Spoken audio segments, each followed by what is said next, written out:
জয় মা, জয় মা, জয় মা। এই আমাদের শিলামূর্তি মা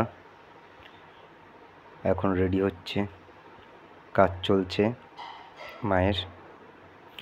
মাকে রাজস্থান থেকে নিয়ে এসছি, এখন কলকাতায় সম্পূর্ণ রং হবে মার, কালার হবে, প্লাস আরও কিছু কাজ বাকি আছে, পালিশ ওয়াশ এগুলো বাকি আছে, এগুলো সব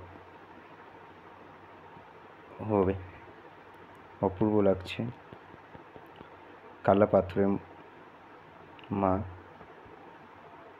কৌশিকী অমাবস্যায় মা প্রতিষ্ঠান হবে। এবছর শিলামূর্তিতেই মায়ের পুজো শুরু হবে। 2 তারিখ মায়ের পুজো, 2রা সেপ্টেম্বর মাসের 2 তারিখে মায়ের পুজো। সবাই আসবে পুজোতে, মা রেডিও হয়ে যাবে ততদিনে। সুন্দর অপূর্ব কাজ হচ্ছে, সবাই এসো পুজোতে। জয় মা, জয় মা, জয় মা।